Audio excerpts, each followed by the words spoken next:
Yo, what's up guys? Sean Kober here of the Live, Train, Perform podcast. Over the next 2 weeks, while I launch this podcast, I'm going to be dropping one episode per day. Then I'm going to drop back to one episode per week. The first episode is an introductory episode explaining who I am, my background, my knowledge, my experience. The second episode is all about goal setting. That's going to be followed up by progress tracking, then building habits, doing the things that you enjoy doing, consistency, restricting temptation, meal preparation, accountability, crap foods, getting started and building momentum, along with hierarchy of value, motivation, direction, and your environment. Now, if you go back and listen to each one of those topics again, they are all relevant for optimizing your performance and your everyday life. It's not just to do with health and fitness. Yes, I am a strength and conditioning coach. That is my background, that is my specialization. However, I'm a coach first and foremost, and I need to optimize the other 23 hours of the day so that I can get the most out of my clients for that 1 hour that I'm with them. I will also be answering some of my followers' questions that have posted questions on my Q&A memes, and I'm going to incorporate those answers into the pertinent episodes.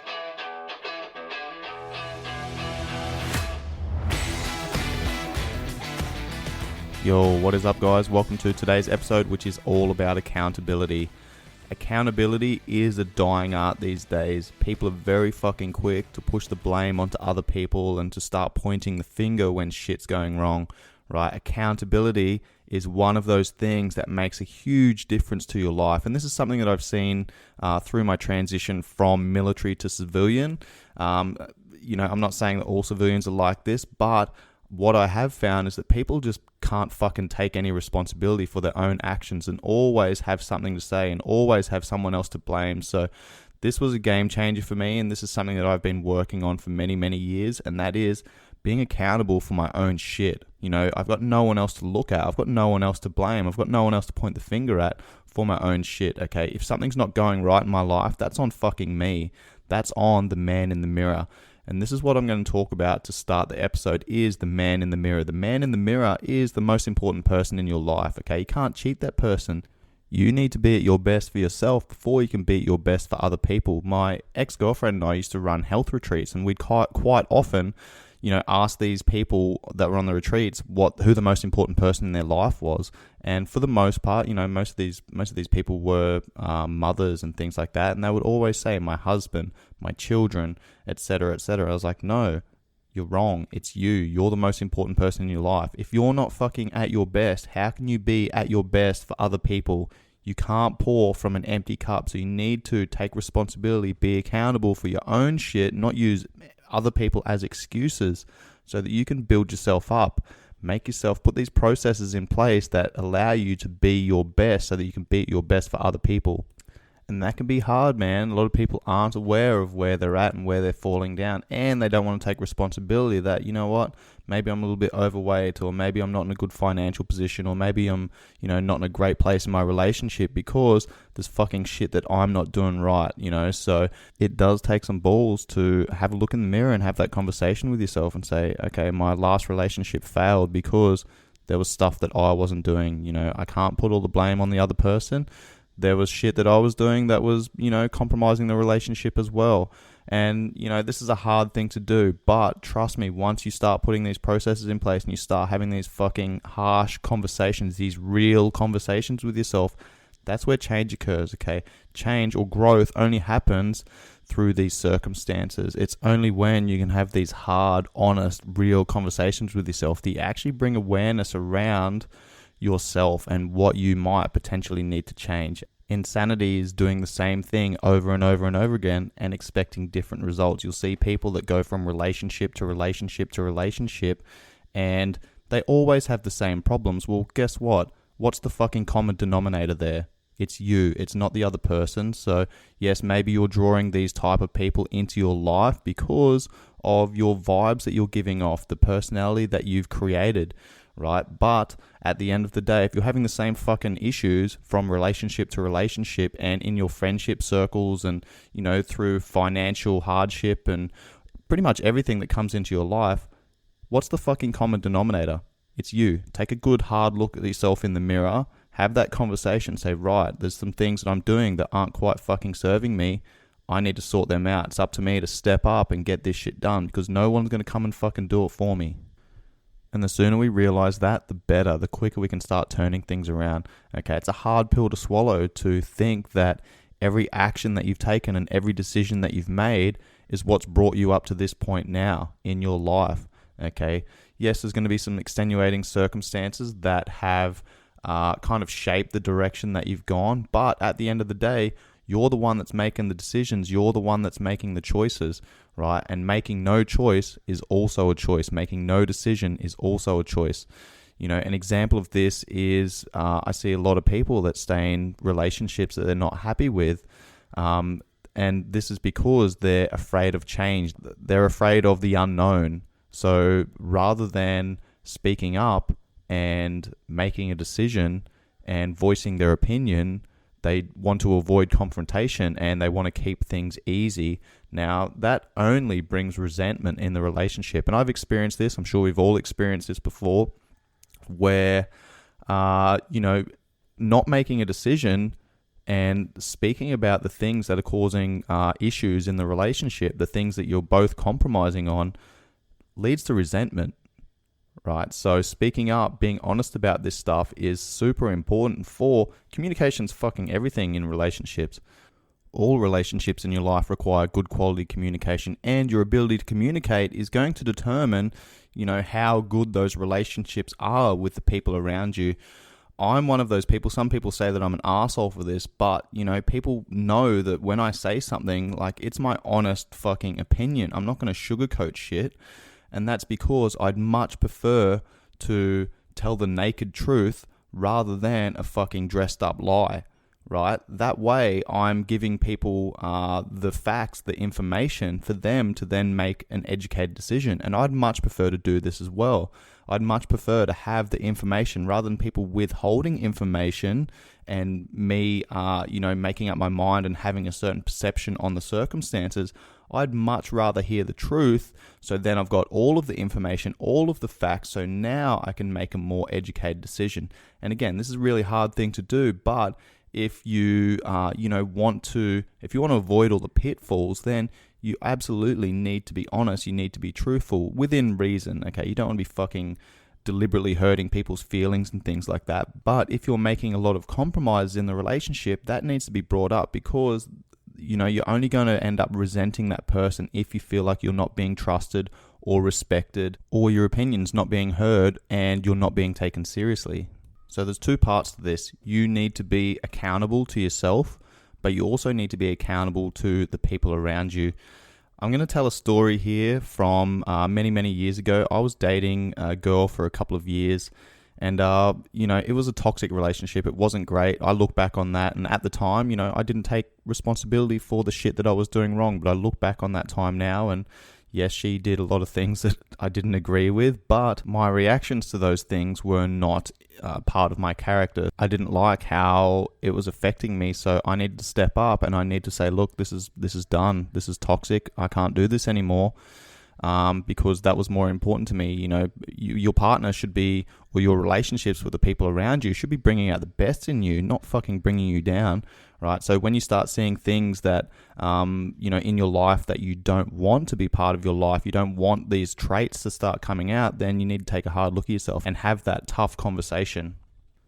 Once I got out of that relationship, all my mates were like, dude, we're so glad you're not with her anymore. She was such a pain in the ass. And I was like, why the fuck did you assholes not tell me that?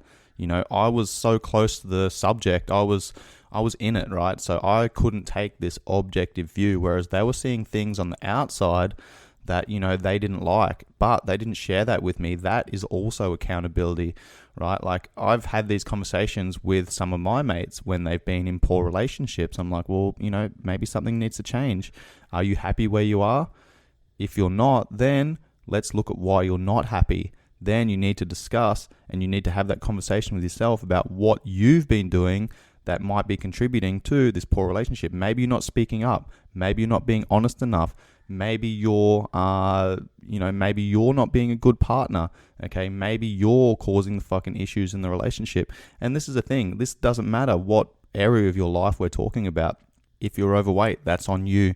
If you're under financial hardship, that's on you. Nobody asked you to take out a fucking loan. Nobody asked you to buy a house. That's on you. If you're having problems with your relationship, that's on you. If you have any fucking issues in your life, for the most part, that's on you. Okay, we need to first work on ourselves, get ourselves in a good space, so then we can be at our best to resolve any issues that come up. How we perceive the world directly impacts our emotions, decisions, mental, spiritual, and physical health and well-being. There are two types of people in the world, all viewing the world through a window or by the reflection in the mirror. The first person looks in the mirror when things are going well, and they give themselves a pat on the back for all of their successes. These same people look out the window when things are not going so well, pointing the finger at those around them for not showing the necessary support or the bad luck that has come their way. The second person, however, looks in the mirror when things are not going to plan. They ask what they have done to put themselves in their current situation and what they can do to progress in a positive manner. These people look out the window when things are going well and attribute their progress and their success to those around them and the fortunate circumstances that have aided in their success. How do you perceive the window and the mirror? I can't recall where I first heard the story about the windows and the mirrors, but the first time I heard that, I was like, that's really fucking powerful. And every time, I get to a tough time in my life, or I need to self-reflect and I need to make an important decision, then I always go back to the window and the mirror. Okay, how am I perceiving this? Am I looking for someone to blame, or am I going to take responsibility for what's put me in these circumstances? Okay, is it just my hard work and dedication that's got me to this point, or have other people helped me get along to this point through the support, through the network?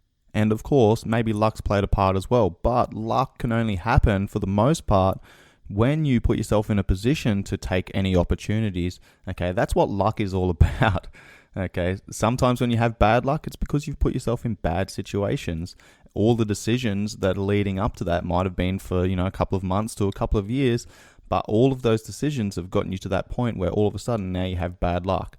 All right, bad luck might be a fucking heart attack or something like that, right? But there's a lot of health implications, there's a lot of lifestyle factors that have come into play long before that event actually happened. Okay, it's the same thing with good luck. You need to, sacrifice. You need to put yourself into any position to take advantage of any opportunities that come up.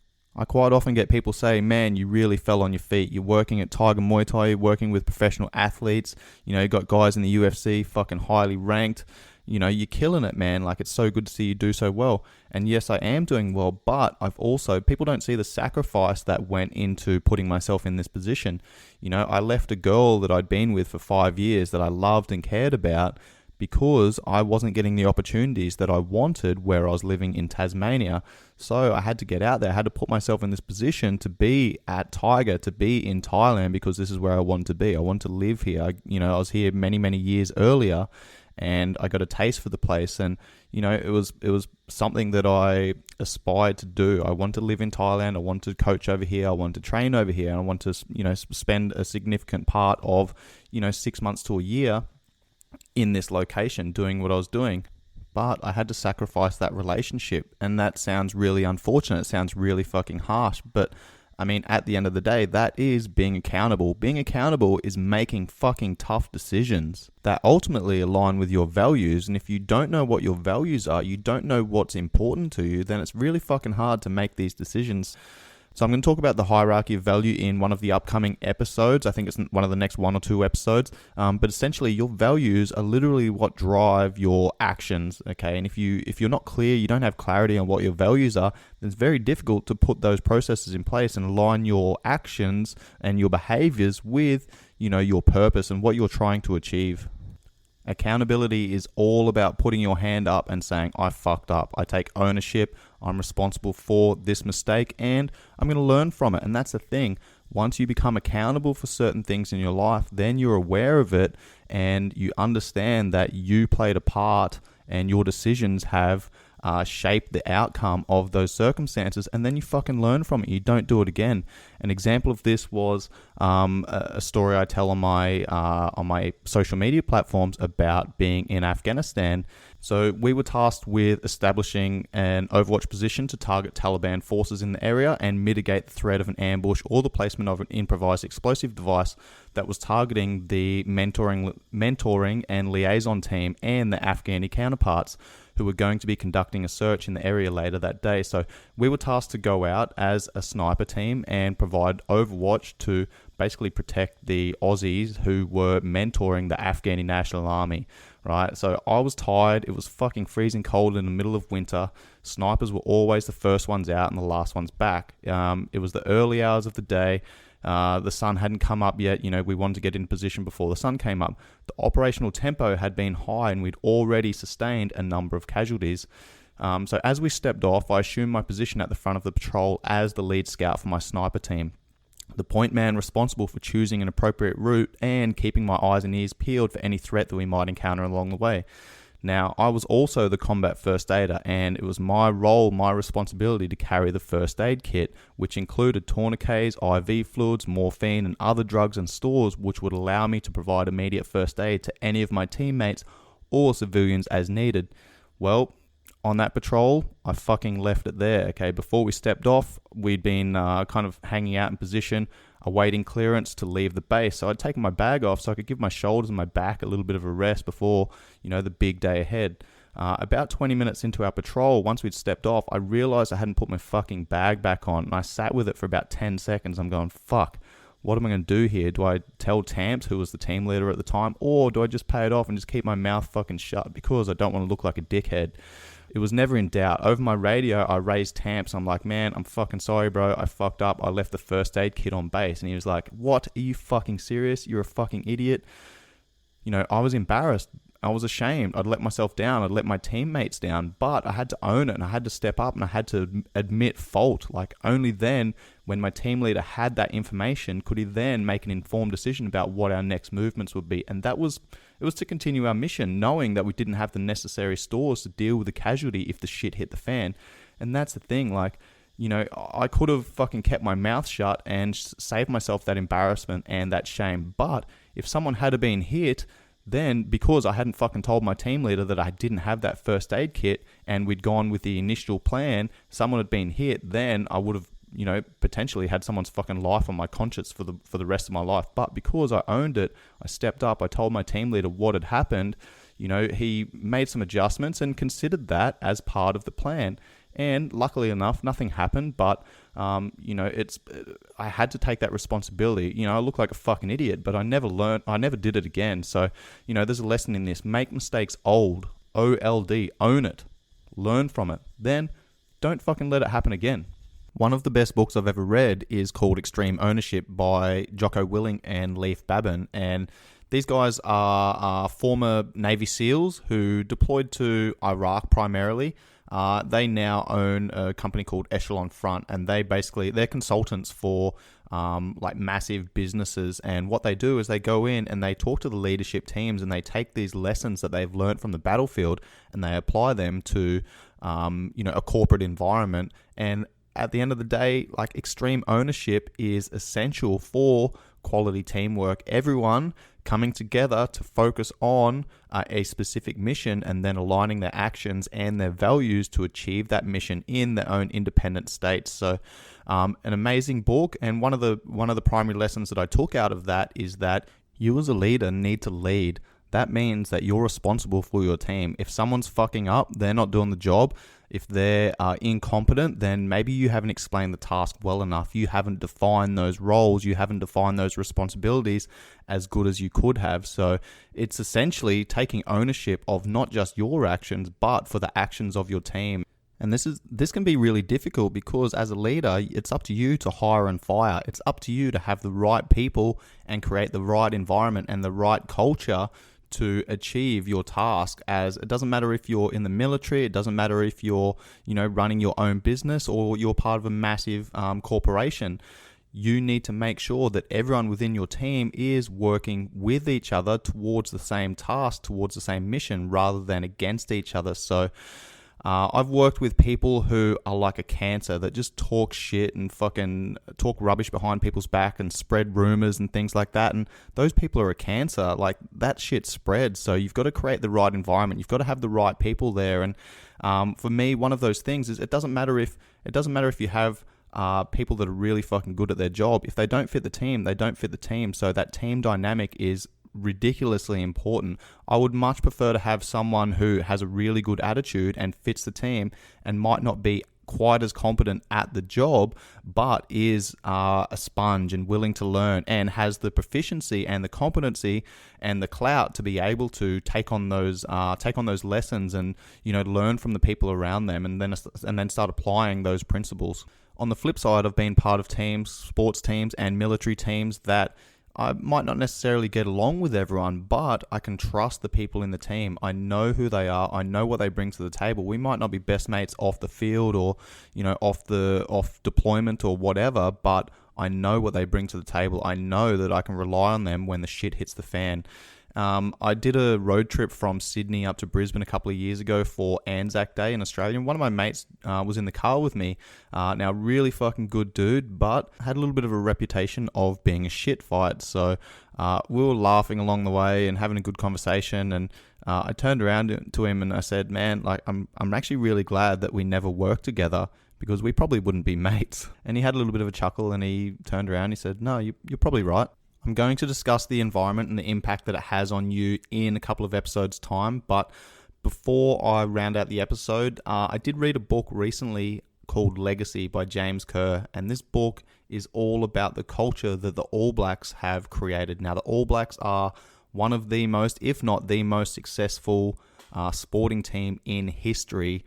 So for those that don't know, the All Blacks are the New Zealand rugby team, and the principles and the culture that the team is founded upon is what's given them so much success, right from the top, right down to the bottom. So one of the things that made them so successful was that the management ended up putting the accountability onto the players. Now, in New Zealand, rugby is like a religion. So when the team's not doing very well, you know, the public wants heads to roll. And once they put the accountability back on the players, the players rallied and they came up with a plan. They're like, right, they basically implemented this no dickhead rule where essentially it didn't matter how good of a player you were. If you didn't fit the team, you didn't fit the culture, if you weren't accountable to your teammates, then you didn't fit the team. So the whole concept of that was that everyone needs to be accountable, everyone needs to be responsible for their own shit, so then they can contribute to the team and the organization as a whole. And of course, there's a lot of uproar in the public when, you know, some of the best players to potentially play the game, you know, didn't win themselves an All Blacks cap or didn't get to put on that revered black jersey. And that's because everybody that was a part of that organization agreed that the team came first and no individual person, player, manager, etc. was bigger than the team. There was an understanding between the players that if they potentially didn't get picked for a game, it wasn't that they weren't good enough. It might have simply been that the opponents that they were playing against or the game plan that the coach had been going for might have best suited other players. Now, this is an important part. Humility is a massive part of this accountability process, and Richie McCaw is well regarded as one of the best rugby players in history, and he's rightly so earned himself a massive amount of accolades in world rugby. And you know, he led the New Zealand All Blacks to numerous World Cups, and you know, he's regarded as a legend in New Zealand. But he was also the captain of the All Blacks, and he was the first person to pick up a broom and clean the dressing rooms after a game. You know, one of the philosophies in the book Legacy talks about humility and leaving the jersey or leaving the space in a better place than how you found it. So that was a big thing for them. That was a massive part of their success. It didn't matter who you were. Everyone contributed, no matter how big or small, towards the goals of the organization. As long as everybody took responsibility for their own actions, their own roles, their own tasks, their own responsibilities, and then contributed to the team, that's what mattered the most. And this is why the All Blacks will go down as one of the most successful sports teams in history. a few years ago, one of my really good mates gifted me with a book.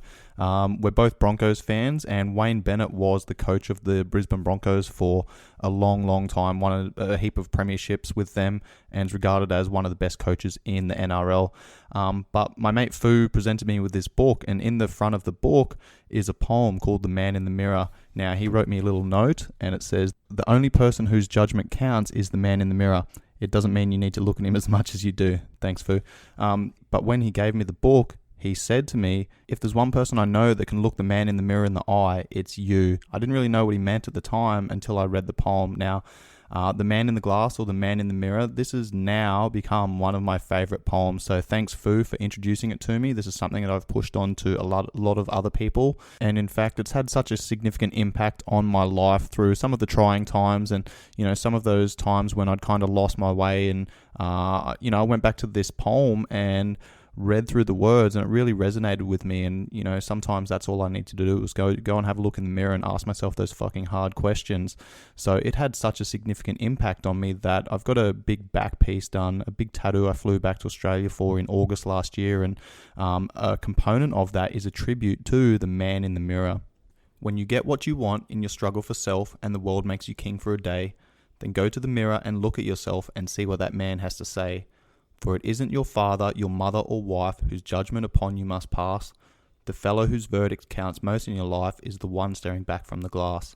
He's the man you must please, never mind all the rest, for he's with you clear up to the end. And you've passed your most dangerous, difficult test when the man in the glass is your friend. You may be like another and chisel a plum and think you're a wonderful guy, but the man in the glass says you're only a bum if you can't look him straight in the eye. You can fool the whole world down the pathway of years and get pats on the back as you pass, but the final reward will be heartache and tears if you've cheated the man in the glass. If you enjoy the content that I'm bringing to you guys, please help me spread the message and like, save, share, and subscribe, and pass this off to your friends, your family, anyone that's relevant in your life that it could potentially help. And please make sure you leave a 5-star rating and review. Much love, guys. Peace.